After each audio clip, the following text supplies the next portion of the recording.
Oke, salam sejahtera semua. Perkenalkan, nama saya Muhammad Syahrul. Saya berada di kelas MJ 208 untuk memenuhi UAS mata kuliah Estetika Humanisme. Di sini saya akan mempresentasikan tentang leadership ya. Seperti background saya memang yang saat ini di sini saya sebagai supervisor di salah satu perusahaan. Jadi ini saya akan mempresentasikan tentang leadership. Gitu. Di sini untuk sebelum kita membahas lebih jauh terkait apa itu leadership dan gaya kepemimpinan seperti apa, mari kita simak video berikut ini.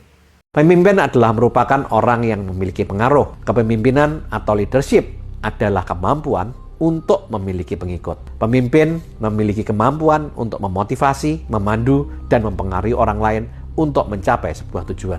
Pemimpin tidak hanya memberikan arahan, tetapi juga menjadi contoh, memotivasi tim, dan mengambil keputusan yang tepat. Pemimpin terlibat aktif dalam membimbing, menginspirasi, dan mengembangkan anggota timnya untuk mencapai potensi maksimal mereka. Setiap orang dapat memperoleh manfaat dari mempelajari konsep leadership, tidak hanya orang yang berada dalam posisi manajemen atau direktur.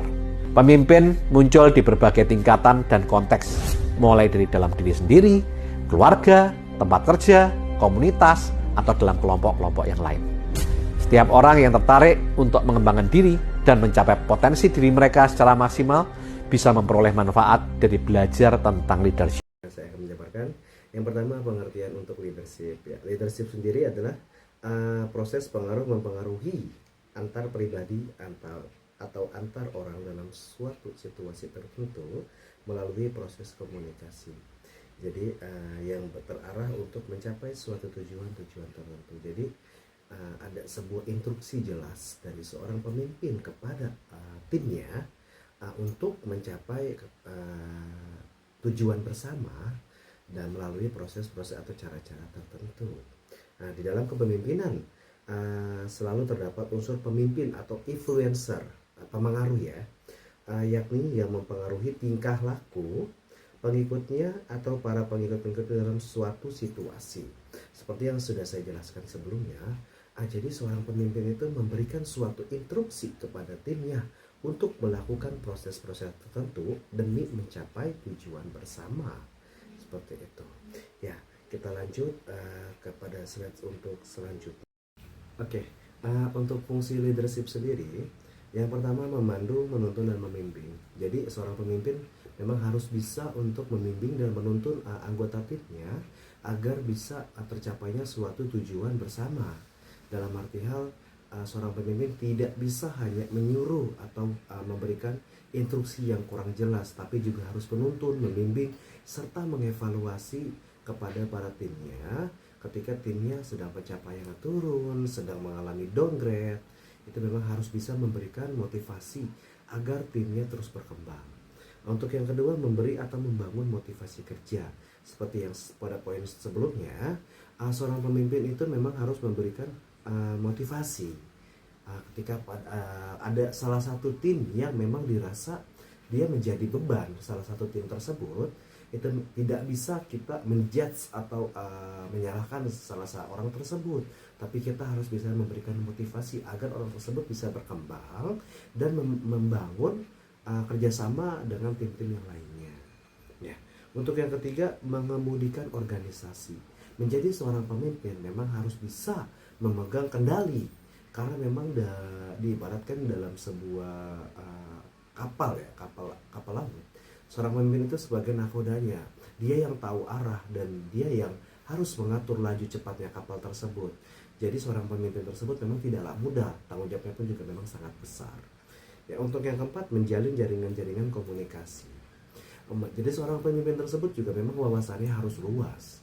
Dia harus punya jaringan-jaringan organisasi di luar untuk dikembangkan pada timnya sendiri. Seperti itu. Untuk yang kelima, memberikan supervisi yang efisien.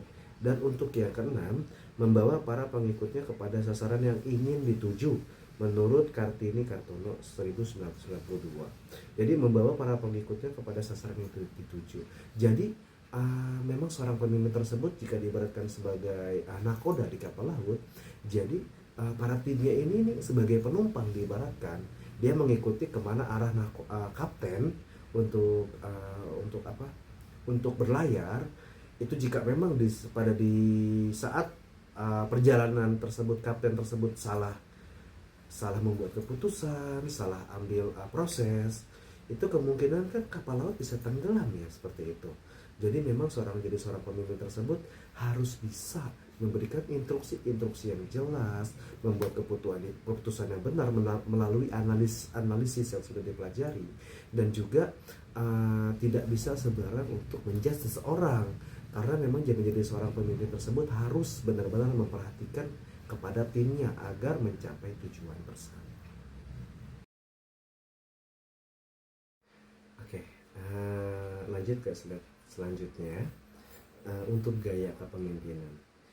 Di sini saya ingin memberikan contoh ya. Memang di sini kan ada 6 gaya kepemimpinan, tapi saya ingin memberikan contoh 3 dari gaya kepemimpinan yang saya terapkan pada perusahaan yang saat ini saya duduki ya. Yang pertama, gaya kepemimpinan delegatif.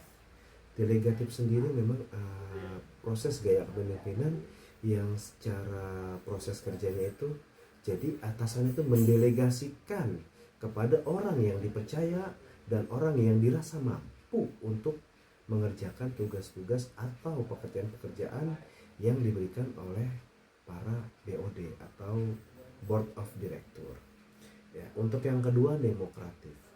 Demokratik sendiri itu memang gaya kepemimpinan yang saat ini saya terapkan kepada tim saya. Jadi ketika ada instruksi dari atasan, ketika ada proses-proses kerja yang memang dirasa salah, saya akan mengumpulkan tim saya itu untuk berdemokrasi atau untuk mengambil suara. Mana pendapat-pendapat mereka yang sekiranya itu memang benar dan tertuju untuk menyelesaikan masalah tersebut. Itu yang saya terapkan. Nah, untuk yang terakhir di sini saya menerapkan juga untuk gaya kepemimpinan transaksional. Transaksional sendiri di sini untuk berdasarkan instruksi yang jelas. Yang kedua poinnya memperkuat sistem dan punishment yang efektif, dan untuk yang ketiga memberikan friend badge yang aktif.